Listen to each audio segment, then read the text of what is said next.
special meeting. When we get ready on Sunday morning services here, one of the things that God laid on my heart to do a few weeks ago was to stop for just a minute before we do the sermon. And to not just stop before we do the sermon, but to talk to people who are grieving, because a lot of us are grieving, except we didn't know we were grieving. Some of us have been grieving for years, a loved one. Some of us have been grieving for months, losing a job. We've been grieving for relationships that have separated and gone away. And yet we don't ever have a forum in church, it seems, to be able to just talk about grief. If you can't afford a counselor or a therapist, then the state will give you one, and then they want to put you on medicine because you're just feeling natural. And sometimes people have you to bring up things, and then we start going in from one session to another session, and then you end up making up stories about how you really are, and it's not you at all, because there's a deal that goes along with grieving that God is saying, I want us to be able to address. So if you don't mind, and the church has given approval on several occasions, that we're going to just go into like 2 or 3 minutes here of just talking about grief. Has nothing to do with the sermon. It's totally different from the sermon. At some points I've decided to kind of videotape it and show it, but I want it to be very personal. I don't want you to feel like another announcement, another public service thing, and yeah. Sometimes you just have to stop whatever you're doing and just follow God and see what God is doing. It doesn't matter. I said, God, use me. So right now I'm going to go into, we've talked about some different areas of grief. If you've missed several meetings, you can go to our YouTube channel.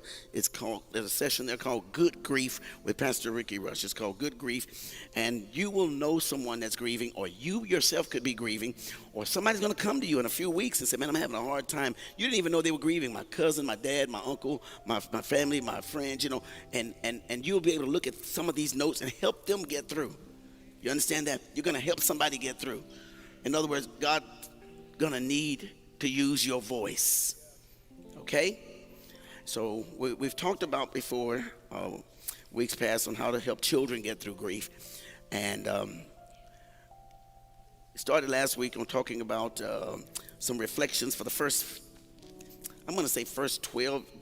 2 or 3 months in grief. There are things you go through.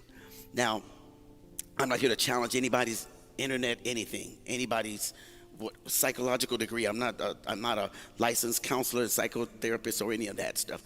We're talking from the heart, and these are things that God would have us to know, to just share with you so you'll understand what this is. So we talked last week about 8 to 10 things that we're going to talk with you that happens the first few weeks. And so here we go. I'm just going into it just like this, and this is just it. I'm just going to go into it, then we'll break and come and go into the sermon. So what happens we talked about it the first 12 weeks. A few things happen. First of all, we talked about shock. That was last week. You're going to go through some shock. Then you're going to go through some denial. Then you're going to go through some fears of anger. Then support is going to come to you. It may not always happen in that order, okay? But we've so far talked about those 4 things. Shock, denial, anger, and support. And if while I'm talking about these things you have if I say something too fast or something, you can look on the board behind me or raise your hand, and I'll slow it down, because I'm only trying to do this for a few minutes. So now the next area that we want to talk about, these next 4 areas, I'll give you 4 things today that you might want to be aware of if you're going through grief and you may not even know you're grieving, or someone else is grieving, they don't know how to put it into words, and they keep wanting to talk to you and you don't know what to say. Another thing that you're going to go through, a reflection that you're going to have, is called loneliness.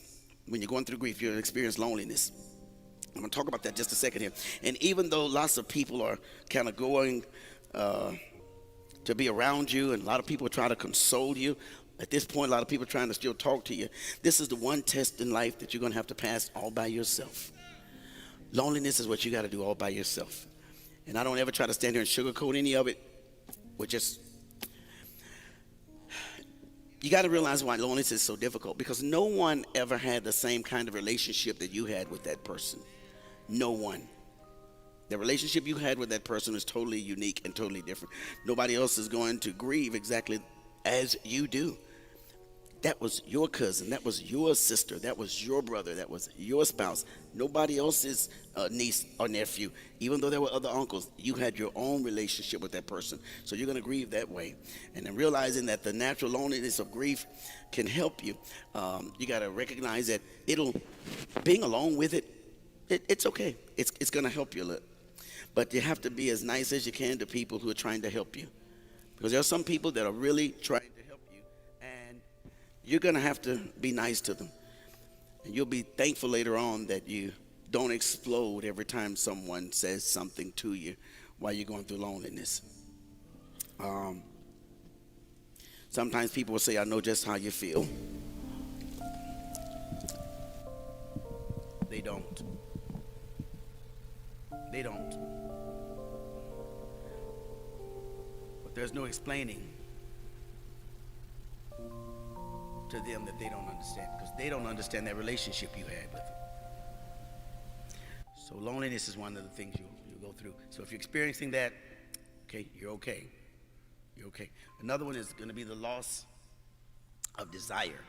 When you're grieving, you lose a desire. For a while, almost nothing seems to matter to you. When you're grieving, you lose your desire for anything. Things that you valued before just don't seem that important for a while. You are a person that love to take care of your hair. When you're grieving, you don't take care of your hair as much. You don't, it's important, but not like it was. Your nails, your feet, your own body, and I'll get into that in another week about self-care, but not today. But you don't seem to care about different foods. Your appetite may disappear for food because you're grieving. You don't want to sleep as much, or you sleep more than normal. Your appetite for intimacy just kind of fades away. Even your favorite hobby, the thing that you would do on a regular basis, even if it's just taking care of plants, it seems to kind of go away. Because what grief does is it gives you a more of a one-track mind, and it's hard to see how anybody else can be free from having something on their mind. When you're grieving, you just feel like everybody ought to understand. And so you kind of lose your desire. You don't even want to be around people. You like to shop, go to the mall. You don't want to go to the mall. You don't want to go to the store. You don't care about that. You don't want to go to eat. Okay? So that's the loss of desire. And that's just normal. That's the second thing we're talking about today, okay? Loneliness is one of the things you'll experience, and the loss of desire. Third thing is that you may go through in these next few weeks that you're experiencing grief, and you can help others to realize this, is depression. And depression is all around us because of this constant stress and this culturally restricted thing about talking honestly about what we're going through. We're always being told now to be tough and suck it up and all that kind of stuff. And depression can have a lot of different sources. It can come from anger. When you're grieving, you can get depressed, and depression is like you're not exploding, you're imploding. It's like instead of letting it out, you're sucking it all up. And so now you're walking around and you're very angry. Okay? And that's an anger that's never been expressed before. So you're holding it in. That also goes with another way of depression, holding something in, is like loneliness that kind of settles down. And loneliness is in for a long term, and you just can't understand why you just can't get past it. Okay? Another thing that may happen here during that depression is that grief just won't let go. It just keeps hanging around. Something I suggest is that you ignore the urging of people around you to be strong. They'll tell you that, be strong. And I'm going to tell you what happens when we say that. That's just their way of saying that it makes them uneasy when you cry.